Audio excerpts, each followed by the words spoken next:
Welcome to this latest edition of the Real Deal Podcast. I'm your host, the Real Gerald Quinn. Recording this, of course, on a Tuesday, the last Real Deal podcast of the month of August. We are amazingly almost September. Basically, is here. Football season is here.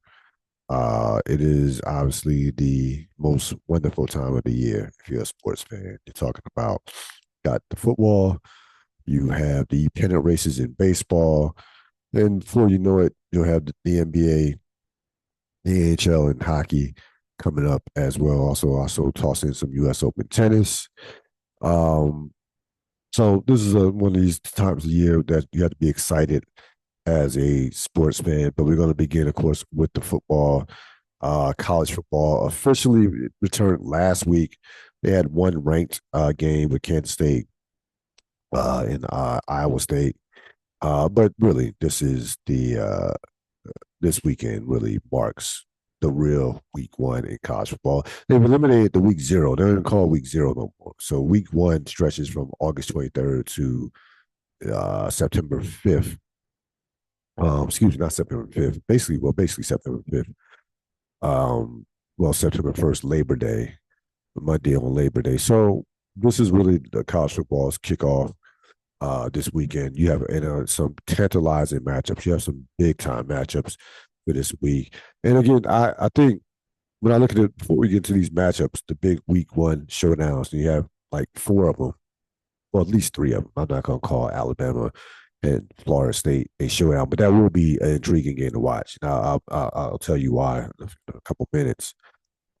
But to me, I'm looking at college football this year. Um, One couple questions. Can the Big Ten repeat? Yeah, Michigan, Ohio State, back to back years. Big Ten wins three straight championships. It's like game set match in terms of who is the top dog in terms of college football from a conference standpoint. There's already people thinking that the Big Ten, has it right now, but I still got to give, the SEC is still right there. But three straight championships, we're talking about to me, that's a separator. If you get another Big Ten team winning a championship, and of course Ohio State, Penn State, Ohio State will be right there this year in championship contention. In championship contention for sure. But I'm looking at the team that I'm looking at really closely. The program that I'm looking at is Alabama. Alabama this year has a preseason rank of number 8. That is their lowest preseason rank in since 2008, which was Saban's second year. They were 24th. So this is not Alabama. Usually is top 2, top 3 if on it. And a bad preseason rank in the Saban era is like 5. That's as low as it's come, as low as it goes for Alabama. 8 is like that to Alabama. That's like almost not being ranked at all. The absolute this is a defining year for the direction of that franchise. It really is, and I'm telling you right now, that hot seat for Kalen DeBoer, it was hot last year. This year, they have another. They have a year where they're like 10-4, 9-5, or even 11-3. Stuff can get ugly real fast in Alabama. Those fans, that Alabama base, they are championship or bust. Period. Alabama has not won a national championship since 2020. This is the longest stretch that they haven't won a championship. Going back to, you got to go back to when they went from 92 to 2009. So they're already in their longest stretch of not winning a championship, even since Gene Stallings, since going back to the beginning of the Nick Saban era. Matter of fact, even in the Nick Saban era, Saban came in 2007. They won a championship in 2009. So this is their longest drought of not winning a championship. It'll be, it's 5 years and counting. That fan base is not. I'm telling you right now, that fan base. Keep your eyes on Alabama. Keep your eyes on. They are not patient at all. They don't tell them about. They don't want to hear about NIL. No parity of college football. That's not. They were 9-4 last year. They expect 12-1 and a college football playoff appearance and at worst, a national championship type appearance. That's what the fan base expects. And if you kill him, DeBoer, I'm telling you right now, and I know they had a great recruiting class. It's Alabama, but it is a huge year for Caleb DeBoer, and just to show you, just to see what direction that program is going in. Um, I will be squarely keeping my eyes on the Alabama program this year because he goes 9-4 again. He won't get fired, but it'll be like, okay, now we know that the mystique will be completely gone. He gets to a playoff and they make it to the semifinals or even a champion or even a championship. It's like, all right, they had one off year. That was a one off, and we can see how it looks moving forward. But two mediocre years in a row for Alabama for Alabama in spite of these top recruit classes, it's not going to fly in Tuscaloosa at all, especially you know with Texas, Georgia, some of these other programs who have ridiculous amounts of NIL money, um, who know how to use the transfer, who have effectively used the transfer portal. So it's gonna be interesting to watch Alabama this year. Also, also looking at some of these week one games. Obviously, the big one is Ohio State and Texas.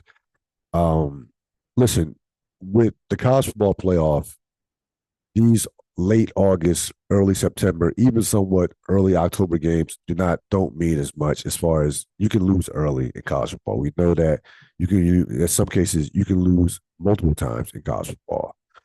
But to me, I'm looking at Texas this year. So this is, Texas at some point with the amount of resources Texas has, with the amount of NFL talent that he put in, that the talent that they put in the NFL year by year, at some point they need to win a championship. Like Sarkisian I think, is a very good coach. I don't think he's great. I think he's very good, but they have Texas, has his own network.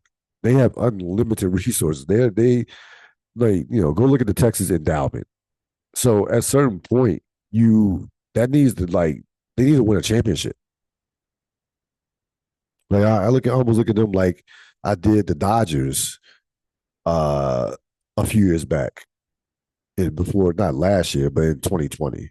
And then in 2020, like, you have all these resources, you have all this talent, you're spending money hand over foot. At some point, you got to win. And like it makes no sense. Um, Texas has as much talent as any school in the country. They have for the past 2 to 3 years. I mean, like they become an NFL football factory, and from an NFL standpoint, so at a certain point you got to win. So that, of course, that is the matchup of the week with them, with the defending champion Ohio State. Um, Clemson LSU should be interesting. A lot of people, a lot of people are high on Clemson this year. A lot of people think Clemson is going to return back to prominence of being a legit championship contender. We'll see. I mean, I still think Dabo is a very good coach, but we'll see if he can make the transition into this, not really using the transfer portal and this whole new era of NIL. Notre Dame, Miami, that always brings back some memories. Catholics versus comics. Recently, I saw that 30 for 30 recently again. Just some of the, I shouldn't say racial undertones, but overtones were just amazing during that particular time. And so that's always a classic rivalry. They had a great that late '80s, early '90s. Those two teams hated each other. Fan bases hated each other. Everybody hated Miami, and Notre Dame was Notre Dame, and of course Alabama at Florida State. Florida State again. Florida State similar to Alabama from a standpoint of was last year just a one off. Was 2 years ago for Florida State. Before we get to the Alabama piece, which Florida State team are we going to see from the standpoint of what direction is the program going in? Last year, Florida State was horrible. Last year, they were horrible, uh, almost unwatchable at times for me as a Florida State fan. Uh, and of course, 2 years ago, they're coming off. They did make the playoffs, but we know the quarterback being injured that they were a legit playoff caliber team where they only lost one game. They had a remarkable magical season. Seemed to be on a return to prominence with using the transfer portal. So we're going to find out what Florida State, what direction their football program is going in.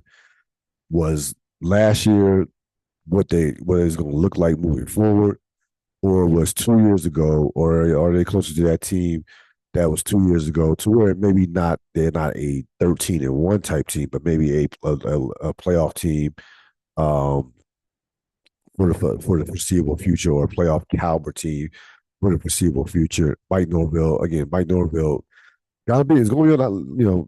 It's going to be on the hot seat. Not as hot as Alabama because the expectations are not the same, nowhere near to being the same. But if you're Norville, that first year, you had a nice build up the first couple of years. He came out, comes to Florida State, he builds the program, gets them to 10-3 and 22, 13-1, 23. You're 2-10 last year. Like this year, you gotta be, if they're 10-3, 9-4, and are if they're 10-3 and are amongst the playoff contenders, or competing for a playoff spot. I don't think they have to make the playoffs, but I think if you're Florida State, that you want to be competing, be in the conversation in November for a playoff spot. But they can't have a night like uh you go like 5-7, 4-8.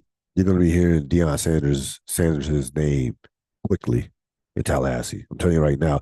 Matter of fact, I think Norville, and this is how college football, this is how, he doesn't have any championships behind him. I think that if Norville has a losing season, I think he could be out this year. I really believe, and I think that they will call Deion Sanders. Like Norville going Deion, that will be what you're gonna hear if they're struggling. Like Deion to back to Florida State. So this is a huge year for Norville. For Norville in terms of where that program could be going. Again, I don't expect that 13-1 to me was an aberration. I don't think they even if they have a winning season, they will return to that level. But they need to win. He needs to win 9 to 10 games. I think to keep his job and be competing for a playoff spot. But Alabama is the team that I'm gonna really have my eyes on. I think Alabama, things could get real ugly real fast in Tuscaloosa. Alabama has another 3 to 4 loss season, and I'm telling you right now, even in this is how insane the expectation is down in Alabama. Alabama could go, you know, 11-2, make the playoffs. They get knocked out in the first or second round. It's like, cool, that's cute. So it's like they have to make either the Final Four, or probably even the national championship game for them to get off the boards back. In regards to being confident about the direction that the program will be moving in the future, in the present, in the future.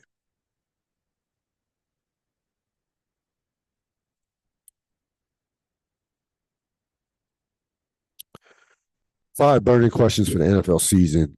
Of course, the NFL kicks off Thursday, September 4th. The Philadelphia Eagles will host the Dallas Cowboys, and we'll talk more about the Cowboys later on in the program.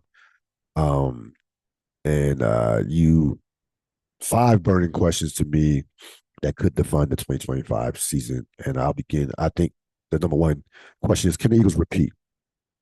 Eagles are coming off a dominant season.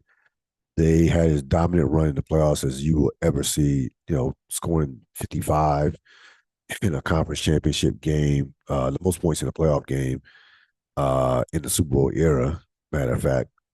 Um, they, on paper, still have the best roster in football.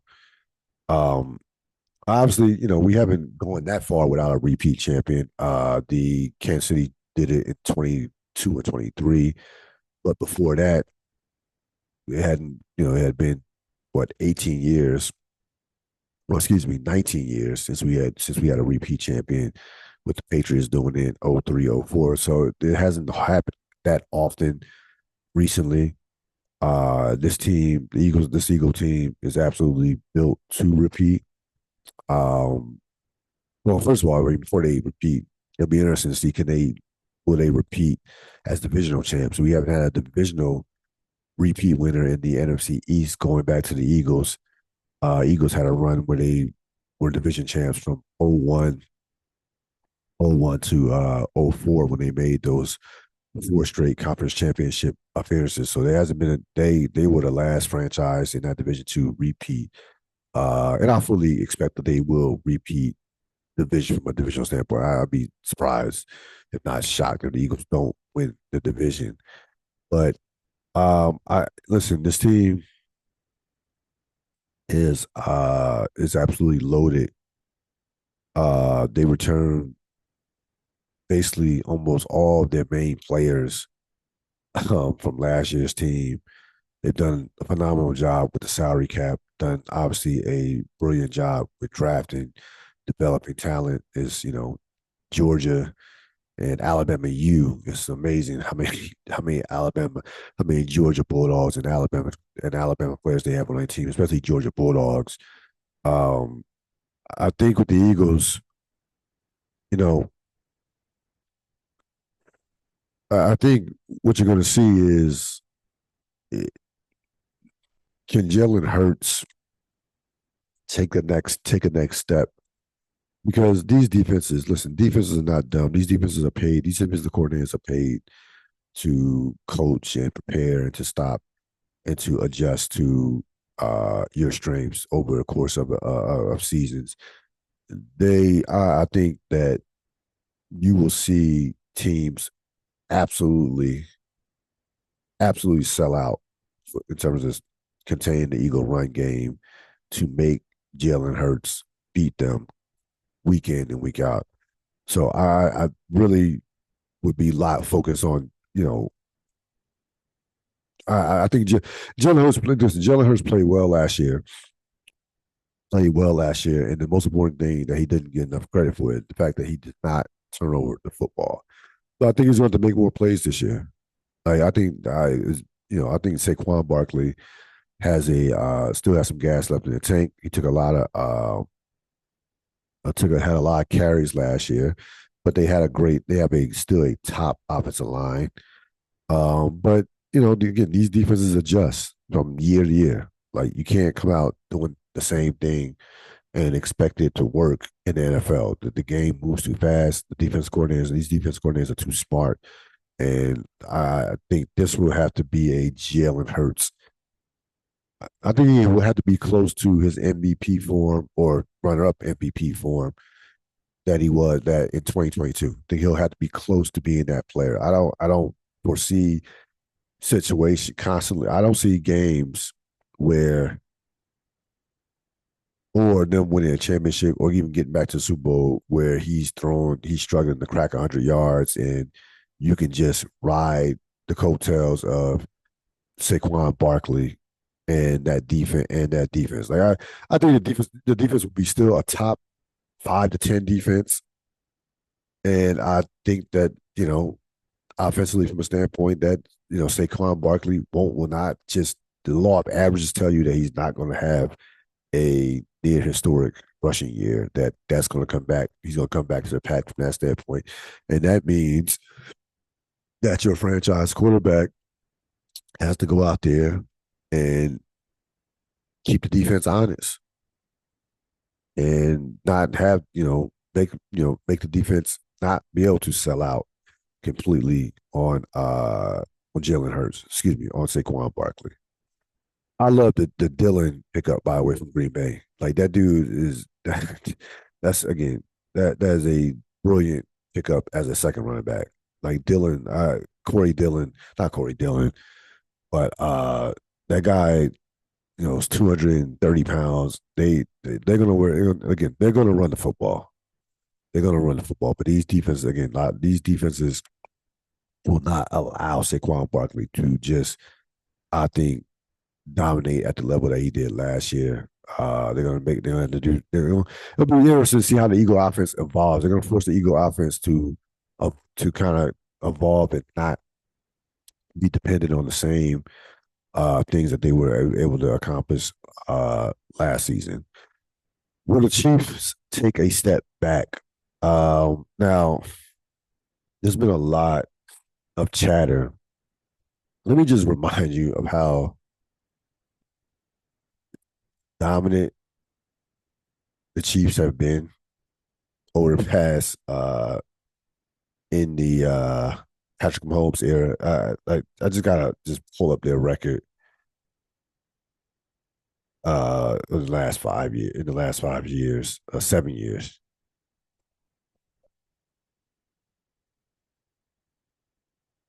This is since 2018. 12-4, lost conference championship. That was, of course, Chris Jones being offside. They were the best team that year. They would have beaten the Rams in the Super Bowl. Lost, of course, New England in overtime. 19, 12-4, won Super Bowl. 2020, 14-2, lost Super Bowl. 2021, 12-5, lost conference championship. 22, 14-3, won Super Bowl. 23, 11-6, won Super Bowl.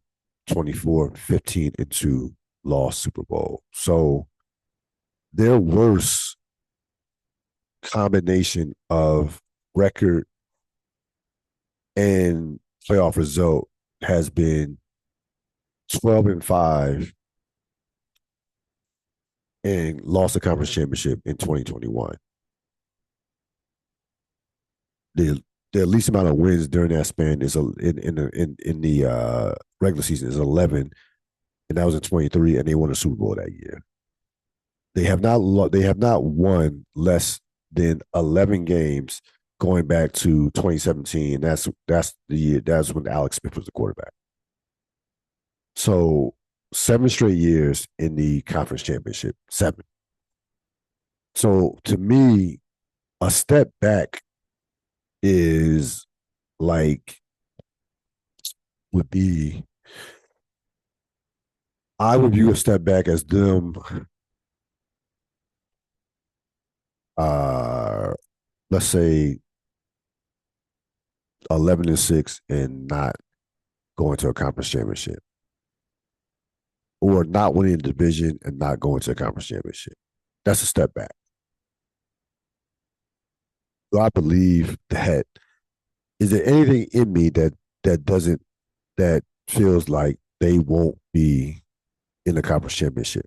And I have to say, I have to see it to believe it. I'm sorry. I absolutely have to see it to believe it before that team fly.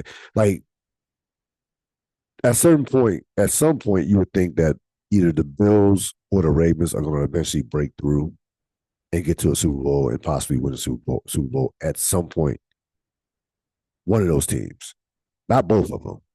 Both of those guys are not getting Super Bowls. One, like both Josh Allen and Lamar Jackson will not win a Super Bowl. I'll predict that right now over the course of their careers. Only one of them will win a Super Bowl, not both of them. I'm going to make that prediction now. One of them. So at a certain point, one of them will break through. I don't know. And by the way, I don't know which one. That's a toss up to me. I don't know which one, to be honest with you. But I think I think the Chiefs are going to be right back in the conference championship. I'm looking at the landscape. Like, you know, let's look at the NFC.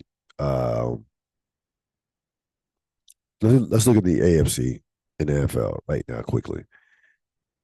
And we're gonna play a game. Let's play a game of who do you trust over, like, say, Kansas City, right? We play a real quick game.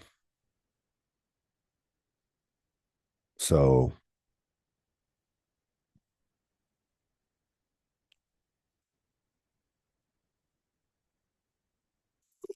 so Buffalo, okay. Buffalo is a possibility. Is a possible Buffalo, even though Buffalo hasn't never beat them in a big spot, Buffalo could beat them. It's not out of the realms of possibility. So yeah, I have Buffalo as a possible team that you could trust to possibly get to the Super Bowl.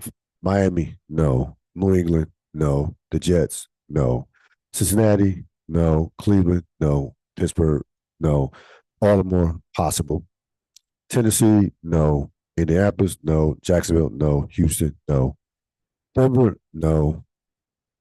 The Raiders, no. And the Chargers, no. And I think the Chargers are talented. You know, I love Harbaugh. That Slater injury kills them. Slater, that hurts.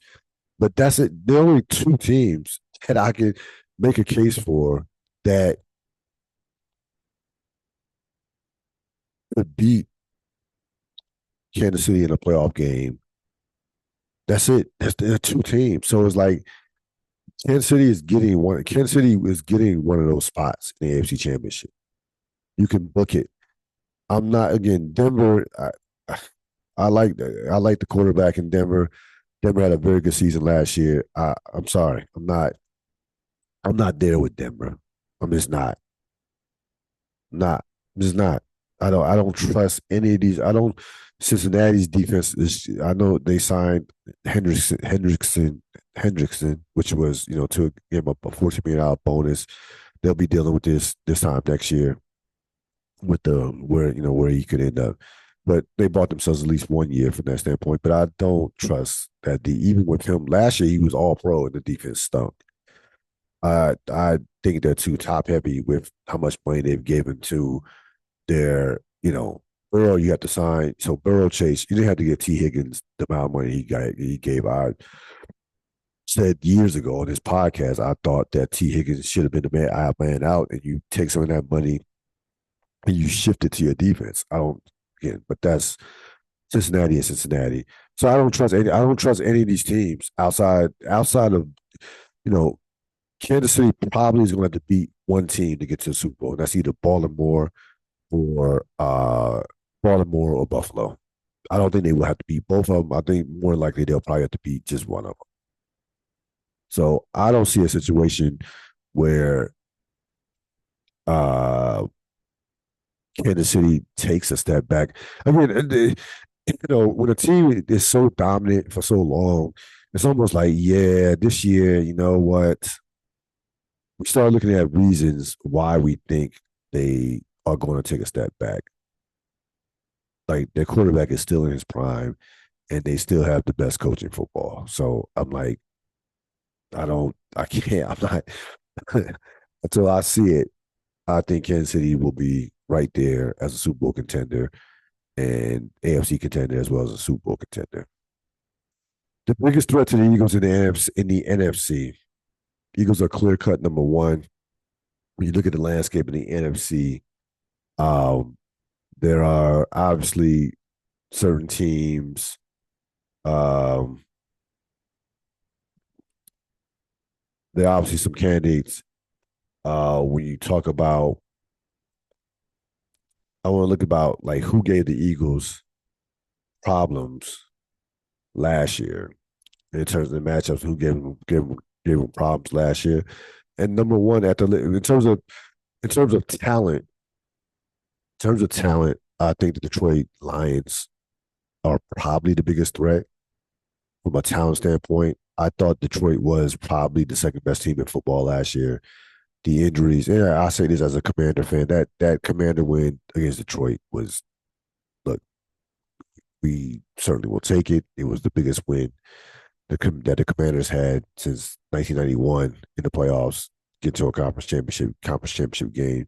But let's be honest, Detroit defense was decimated from top to bottom. They had that defense like they were out there. The defense had nothing. That Detroit team is talented. Um, Obviously well coached. I think Detroit, the physical style they play, they have talent across the board. I think it's close to the Eagle talent. Like it's not like I would take Jalen Hurts over Jared Goff, but outside of that, outside of that, from an offensive standpoint, I think Detroit's offensive line is right there. I think Detroit, defensively not as talented, but when healthy, I think they play some of the best complementary football outside the Eagles. So I really like this. I think Detroit, like I'm not buying the window being closed and last year it being a missed opportunity per se. Like certainly you would have loved for uh, losing a home playoff game is tough. Um, but I really think Detroit's going to bounce. I mean, Detroit's going to make the playoffs, and they're the favorites in that division without question. I would say Detroit, and then I think a close second is the Rams. I really think this is the Rams' last shot as Matthew Stafford ages, to make a possible run to the Super Bowl. Obviously, they have one of the best coaches in the league. They have a young, talented defense. We know that they can run the football. And they gave the Eagles bottom line. They pushed the Eagles harder than any other team in the playoffs last year. They had to. No, it was they. That was a winnable game. They're driving. They were driving for the win. Actually, in the snow. Some people want to blame the snow. That's kind of even in the play, evening playing field. Whatever they travel from LA, so I'm not going to say that was a benefit for the Eagles. The Eagles are more built for the snow than the Rams were, but the Rams are right there. So I think Detroit and the Rams are the two teams I that to me are the biggest threats to Philadelphia. I listen. As a Washington Commander fan, I'm high on the Commanders. I don't think the Commanders are going to fall back to mediocrity, but they're going to take a small step back. The schedule is brutal. Um, Still not sure about the defense. I can see them being 10-7 and making the playoffs, which is fine. They're still in develop. They listen. You still have time on Jane Daniels' rookie contract. I'm not high on the Bears. I'm sorry. I'm not as high on the Bears. We'll see about the Packers as possible, a team that could maybe make a run. Um, but as far as the biggest threat to the Eagles, to me, it would be Detroit 1 and then the Rams 1A. The breakout team of 2025. This was tough because to me, a breakout team, I had to pick when I think of a breakout team, it has to be a non-playoff team last year.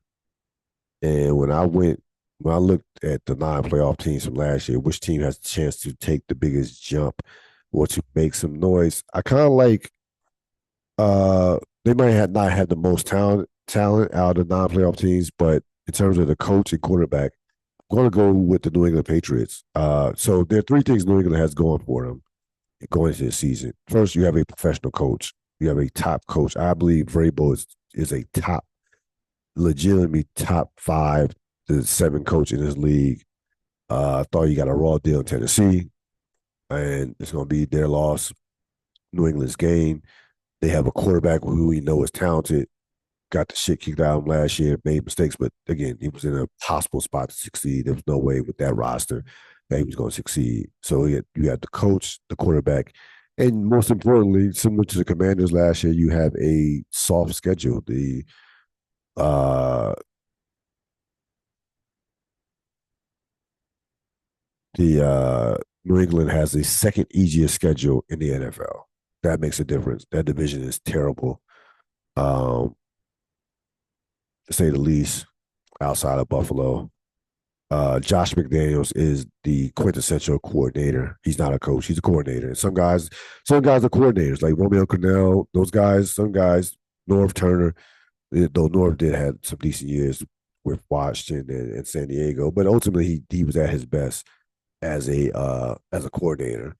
And I think Josh McDaniels is a great coordinator, not a good coordinator. I think he's a great coordinator, excellent coordinator. And he has his quarterback, and Vrabel will shift that culture in terms of accountability. They were not well coached last year. That will not be the case this year under Mike Vrabel. So I look at New England maybe as a breakout team. You know, maybe they don't make the playoffs, but they'll be in contention to compete for playoffs, and they'll be a team that's on the rise in the certainly in the AFC. And finally, which quarterback is under the most pressure? Josh Allen or Lamar Jackson?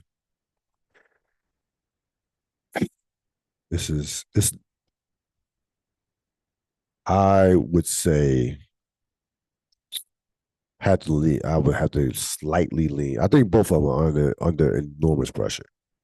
Because they both have won now MVPs. They both have been in the conference championship. Josh Allen has been in multiple conference championships. I would still lean towards Lamar Jackson because I think that Lamar Jackson still has a superior roster to Josh Allen. Though Buffalo's roster is not chopped liver, but it's still not as talented as the Baltimore roster. And Baltimore's roster got even more talented this year, this offseason, with some of the pickups that they made. And we know how well they always draft. Um, again, Lamar Jackson is in the Peyton Manning phase of his career to where it's not even about individual stuff anymore. Like, stop with these. And again, that's why I got so annoyed with the MVP talk last year. Even though, I mean, he could have been MVP. I would have had no problem with him being MVP, though I would have leaned towards Josh Allen. But it's about you got to get to a Super Bowl, man. Like you can't be as talented as Lamar Jackson, have the talent around you, and not make it to the Super Bowl. You just like at a certain point, you have to get it done. And he has not played well in the postseason. He didn't play well against Buffalo last year. Was he off? No, but he had a couple turnovers. We can point at the drop passes, cool. But the bottom line is, if you're telling me that this guy is possibly the best player in football, which a lot of people there are a lot of people that are saying that. A lot of people are absolutely saying that he's the best player in football, the best quarterback, the best player. You got to get the shit. It's like what? There's no excuses. There's no. It's like you have a you have a great franchise. You have one of the best organizations in football. You have all the talent in the world around you. You have a style of play that suits what you can do, your skill set to a T. What what else? What else needs to happen in order for him to get the job done? Like it's to me, this is on Lamar Jackson. Period. Point blank. Is I mean, we can always nitpick with coaching. We can things of that nature till the cows come home. But at some point, you got to get the fucking job done. Period. You know, it's like, or they don't even calling you Carl Malone. And I mean, again, and Josh Allen has again. I don't want to like take any heat off Josh Allen as far as pressure. He hasn't been. He's though he's performed much better in the playoffs, even in defeat, than Lamar Jackson. But they haven't gotten to a Super Bowl. They couldn't. They haven't been able to beat the Chiefs in particular. You know, like how many times can you knock on the door before you start running out of chances if you're Josh Allen as well? We listen. Justin Herbert and the Chargers are coming. The Broncos are coming. There are some teams in the AFC that there's some teams that are coming. So it's not like Baltimore and Buffalo have this endless amount of time to get this shit done. They don't you the NFL with injuries, you just never know when your window will close. You don't know. You absolutely don't know. In sports in general, you just don't know when you say to yourself like, damn, that actually might have been our best chance to uh to win the Super Bowl or to get to the Super Bowl. Like it's conceivable that we can be looking back at 2023 season that conference in that AFC Championship game that they lost to Kansas City, and saying, hey, that might have been Baltimore's best chance, considering Kansas City was not that talented as they once was, and the game was at home, and I believe Lamar was the MVP that season in 23. I believe he was. You had the MVP, one of the top quarterbacks in the league, and you missed your shot. It's conceivable that that's their best shot. It's conceivable that last year, conference championship Buffalo, that might have been their best shot. Not out of the realms of possibility. Even it's not out of the realms of possibility. So I'm not going to say 25 is a do or die for either one of these franchises or teams based on these quarterbacks are still very young. But at a certain point, they're gonna, at a certain point, you got to get it done. At a certain point, at one point or the other. And to me, I would lean towards uh, Lamar Jackson being under slightly more pressure to get to a Super Bowl than Josh Allen. Rest of the 21st century, we continue our look at we get to shift to the sports. This was not easy. Um, as far as the NFL goes, I'm thinking about some of the we've been seeing these best of lists in the NFL, best team and quarterback and best this and that. It's been all over sports. Um, Now there were some teams that were in contention who won Super Bowls, who lost Super Bowls that were in contention. Obviously, a lot of people were high. Obviously, the number one team that comes to mind is the 2007 Patriots, 18-1. 2001 Rams. Uh, you had the 2020 Chiefs. 2011 Packers that went 15-1. So there were some teams that lost Super Bowl that were in this conversation. But to me, I can't call you the best of and you not complete the not win the chip, not win the ring. You can't. No, I always lean towards reward winning. This Baltimore team, the 2000 Ravens were the most, I would say, the most dominant team that I've seen of this century. Um, when you look at how they won. So to put it in perspective, this first of all, this is the greatest defense I've seen. Now the '85 Bears, that was the first Super Bowl that I watched. Um, it's like 8 years old, 7 to 8 years old. So that was my first recollection of watching the Super Bowl. I remember that ass whooping that they put on New England uh way back in January of 1986. But again, 7, 8 years old, wasn't following the course the week to week. Don't remember the week to week dominance that they had. 2000 Ravens. I'm in college, so I'm 22 years old. So absolutely remember how dominant that defense was, just to give you some sense of how dominant this defense was. So the Ravens in 2000 went 5 weeks without scoring a touchdown. Okay. 5 weeks without scoring an offensive touchdown. Remember, Tony Banks was the quarterback. They later went on to go with Trent Dilfer. Dilfer obviously didn't lead them, but was the quarterback under center for the duration of the season and into the playoffs and through the playoffs. They went 2-3 in those games, only allowed 33 points in 5 games, and they didn't score an offensive touchdown for 5 weeks. Gave up 165 points, and I forgot this. They gave up in one of those early season games. They gave up 36 points to Jacksonville. So if you take away that game in Jacksonville, they would only given up 8.6 points per game. In the playoffs, they gave up one offensive touchdown in the playoffs. One. This you couldn't do anything with their defense. Like you could not move the ball. You couldn't do anything. This is the greatest defense for a single season that I've ever seen. And frankly, it's really not even close, to be perfectly honest with you. I know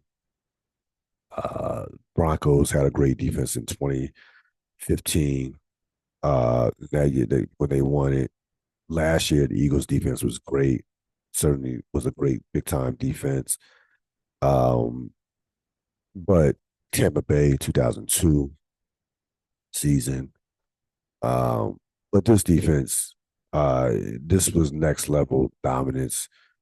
Ray Lewis talking about like Saragusa and Rod Woodson. They just had the perfect mix of greatness and veteran players and young talent.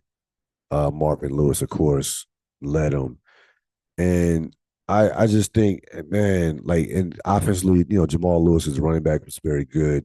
They didn't have great skill position players, and Dilfer was the game manager. He was okay. Um, and you look at like again, I want to give you the stats of their quarterbacks that year total, right?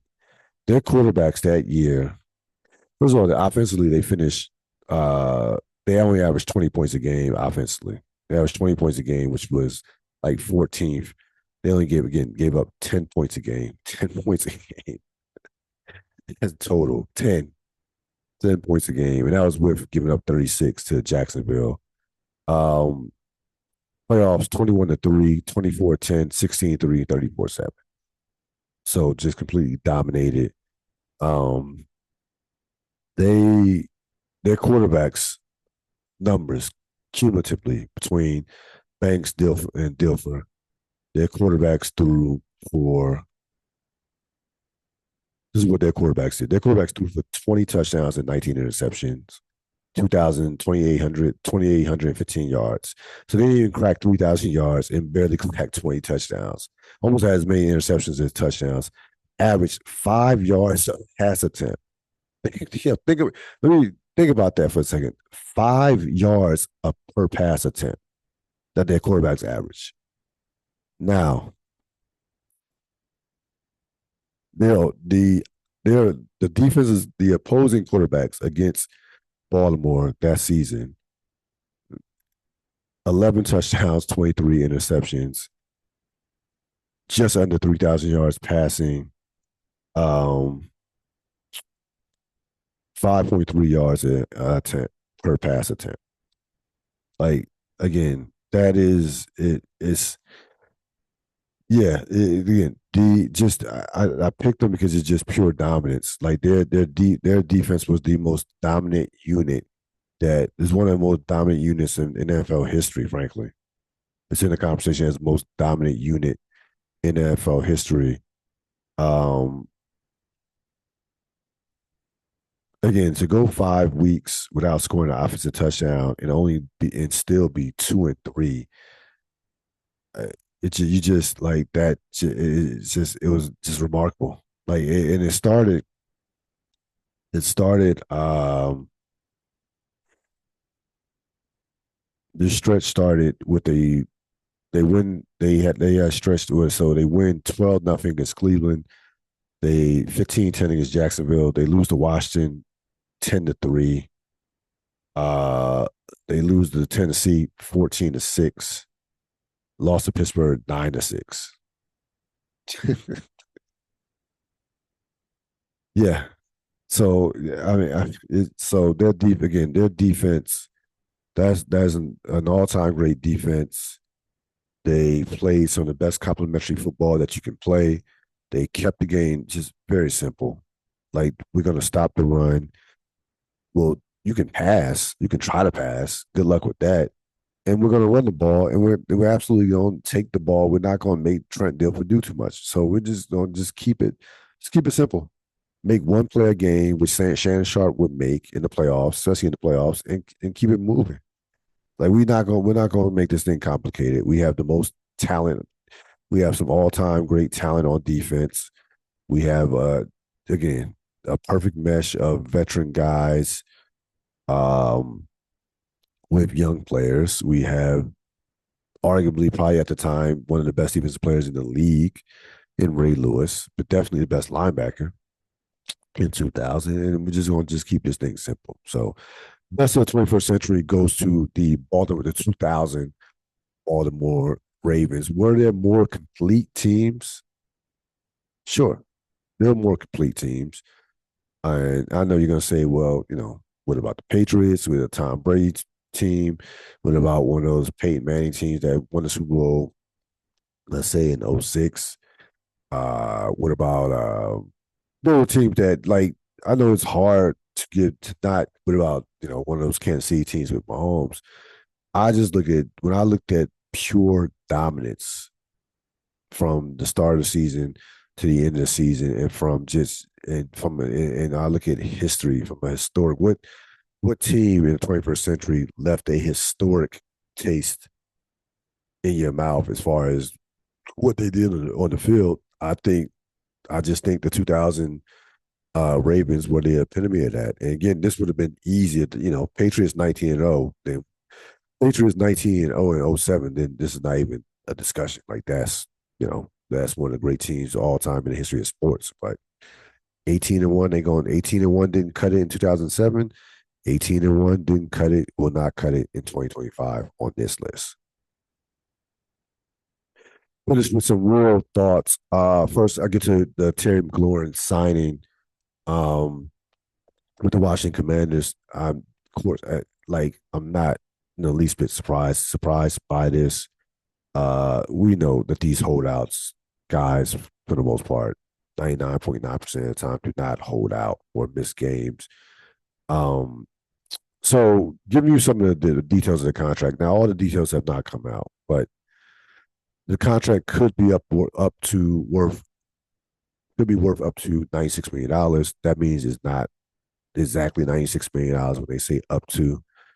He'll receive $32 million a year, which is make him the sixth highest paid receiver in the league. In terms of total value, in terms of the contract, total value tied for 10th. The thing that has not gotten out in terms of numbers is total guaranteed money. So that should be out probably in a couple of days. The bottom line is everybody won, as far as I'm concerned. McLaurin got a significant raise, and Washington did not overpay, did not give him a ridiculous contract considering his age. He did not get $40 to $41 million, which he was looking for. It's 3 years. This is a solid, I'm not going to go all in and say a complete team friendly deal, but it's damn near close. And, the idea that Washington caved, I'm sorry, I don't buy that. I don't think that this is when you start talking about sixth highest paid receiver, I mean, yeah, like we good with that. I'm good with that. I mean, that's not overpaying. If you're the sixth highest paid receiver, He didn't reset the market. And again, it's only 3 years. Like, so I don't think, I think Washington, yeah, I give the organization credit. They didn't overpay. They didn't panic. He gets his money, and I can't wait till the final numbers come out for the real total value because it's not $96 million, by the way, but it's not even close to say Jefferson or Jamar Chase. Those guys, not even close for that matter. So I think Washington did an excellent job of not panicking, of you know, not going with a crazy overpay. And at the same time, Terry McLaurin, you get $30 million guaranteed. I mean, $30 million signing bonus, and you're going to get $32 million a year.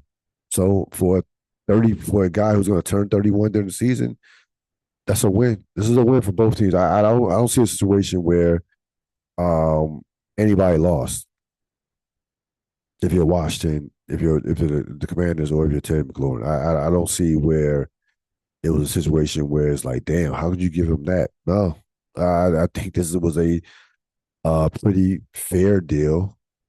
I said, you know, in my mind, I mean, they would want him in that 28 to 30 range. Then it's okay. You give him 32. Cool. It's not 39. It's damn sure not 40. So again, I don't think I don't understand how there are people out there who believe that Washington caved. I just don't think that's the case. I watched the Cowboy documentary on Netflix. It was a classic puff piece. Make no mistake about it, but it's highly entertaining. And it makes Jerry Jones look like the king of the world and an absolute, just genius. And I'll say this: as entertaining as it was, if I were a Cowboy fan, it still would bother it. It would really piss me off still to this day how Jerry Jones mishandled that situation with Jimmy Johnson. All right, and by the way, Jimmy Johnson, um, it would piss me off watching that if I were Jimmy Johnson, just as to even remember. I mean, doing it and doing it. I mean, he was obviously in the documentary, but also just watching. If Jimmy Johnson watching that from start to finish, I would be a little annoyed because the bottom line is they, talk about how many Super Bowls that they could have won. And people say, well, you never know. Emmitt Smith took the politically correct saying, it was meant for us to only win three. That all sounds good. I'm with Michael Irvin. They should have won five with Jimmy Johnson. I think would have won 4 to 5 with Jimmy Johnson in some capacity, and not even so much even being the head coach all those years. Jimmy Johnson was a genius level talent evaluator. Genius level talent evaluator. Um, Jimmy Johnson, to me, the natural step of progression for Jimmy Johnson would have been for him to be the general manager, even after his days of coaching. Let's say he got tired of Jerry after a while and said, I'm out after 7 to 8 years. Cool. All right, Jimmy, go upstairs and run the show, call the shots from there. You're telling me Jimmy Johnson does not replenish that talent as Aikman and those guys begin to age? Like, this guy was a next level talent evaluator, period, point blank. And they left a lot of that stuff. They left a lot of that stuff out the documentary because it was a Jerry Jones driven documentary. Let's be honest, totally honest from that standpoint. Now, again, it did not paint Jimmy Johnson to be like a evil malcontent who was bitter. No, but it left some stuff out that in regards to how brilliant Jimmy Johnson was with the decisions that he was making. And listen, you have to be you if you believe that You have to be a fucking idiot if you think that Jerry Jones was making football moves from a standpoint of draft picks. No, that was all Jimmy Johnson. Like that, like any those trades, those like drafting those draft picks that came in during that era. That's Jimmy Johnson. Jerry, like Jimmy Johnson said, Jerry was in charge of was the business. Jimmy was in charge of the football, and by the way, that's why it worked from 1989 up until 92, up until 92, 93. That's why they won 3 out of 4 Super Bowls. That's why they had one of the most talent. And that 92 Cowboy team is still to this day one of the most talented rosters in football in the last 30 years or so, maybe in the last 40 years. Like that, I would put that 92 Cowboy team up against, like, we're talking 84 49ers. That is one of the most talented rosters in recent football history. Go look back at that 92 Cowboy team. That is Jimmy Johnson. So I'm just, I always thought that post Miami, post Dallas, post Miami, once Jimmy Johnson was done coaching and he got into television with Fox, I always thought that he absolutely handled the situation probably much better than I would have handled it. Because I would have been trashing Jerry Jones. I wouldn't have given a shit about the Ring of Honor. I would have been destroying Jerry Jones every time I had a chance on how he handled that situation. Because it should have been a natural sin. It should have been what the Cowboys should have looked like is what has been what transpired with the Miami Heat. You go Riley, coach, Riley, Spoelstra GM, Spoelstra coach, Riley GM president, and eventually you're gonna have Spoelstra be eventually the GM and president. So that should what I mean. That's what it should have looked like, and those progressions would be seamless for Miami as far as what it should look like, as far as with the organization, how the organization is moving forward. That's what it should look like for Dallas. It was easy. Jimmy, you're the general manager, president, and then we go from there. And I'm telling you right now, Jimmy Johnson would have set that franchise up for at least another 10 years, at least minimum another decade. He would have said, and by the way, Jimmy Johnson, similar to Ozzie Newsome, would have been grooming someone to take his spot because, Jimmy loves his fishing. Okay, in Miami, in Florida, he loves his fishing, so he wouldn't have done that job for 20 years or 15 years. Jimmy Johnson would have done that job for about 6 or 7 years, and then groomed his successor. But he would have set the franchise up for well over a decade. At well over a decade, that franchise would have been set up based off his draft picks and acquisitions and transactions. So that to me, to me that stood out from that in terms of that documentary. Just all this shit really could have the Jimmy Johnson Jerry Jones thing should have and could have easily been avoided. And again, you blame one man, you blame Jerry Jones. Jerry Jones cannot. There are people in life who just need validation. They need you to pat them on the back.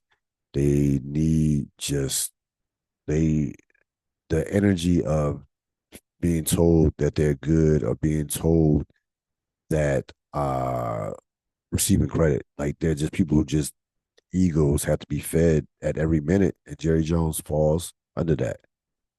That's going to wrap it up for this latest edition of the Real Deal podcast. I will be back next week.